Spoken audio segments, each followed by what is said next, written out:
closed the book on the last man standing involving a 2015 shooting at a rec center. But remember, revenge don't have a date on it. In August of 2015, it was a deadly shooting at a Boys and Girls Club in Rochester, New York.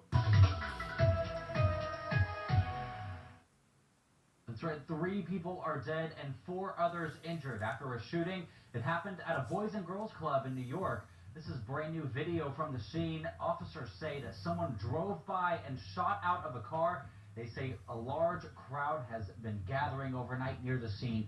Police are searching for the suspect this morning. Live at the breaking news desk, Joshua Cole, 4029 News. Now, 3 people end up losing their life. Raekwon, Jonah, and Johnny. May they rest in peace and love condolences to their family.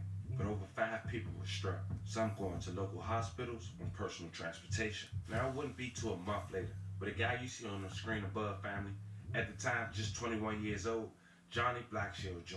He was arraigned on a separate charge, not at this point connected to the triple homicide on Rochester's southwest side.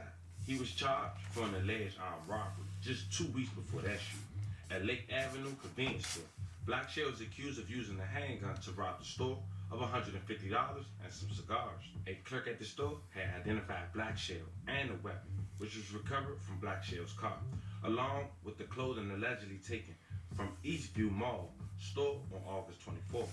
Prosecutors said between those 2 dates, on August 19th, Blackshill fired from a car into a crowd outside the Boys and Girls Club on Jeanette Street. Blackshill was accused of fatally taking the life of Raekwon, Jonah, and Johnny. Federal charges against Johnny Blackshill Jr. are in connection with an alleged armed robbery at a Lake Avenue 7-Eleven convenience store on August 4th. Authorities say a handgun was used in the robbery, where $150 and cigars were stolen.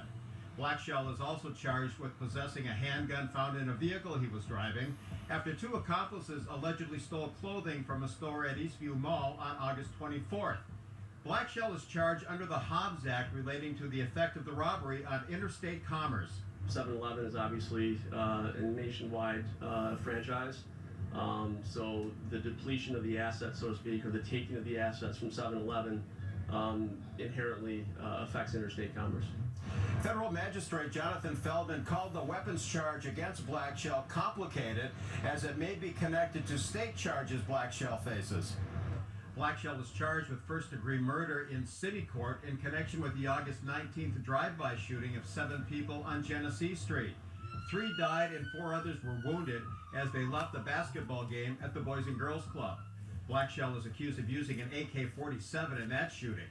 Federal prosecutors declined to comment on any connection between the Genesee Street incident and the 7-Eleven robbery.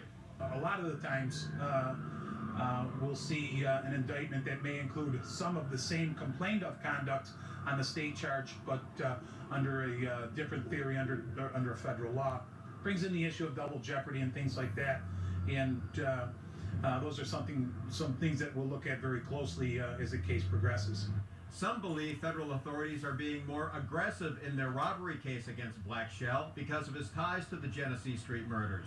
In this particular case, it's not just the robbery of the store, but also the fact that at the time of the crime, one of the perpetrators had a firearm and used the firearm during the robbery. So there are aggravating factors, and Mr. Blackshill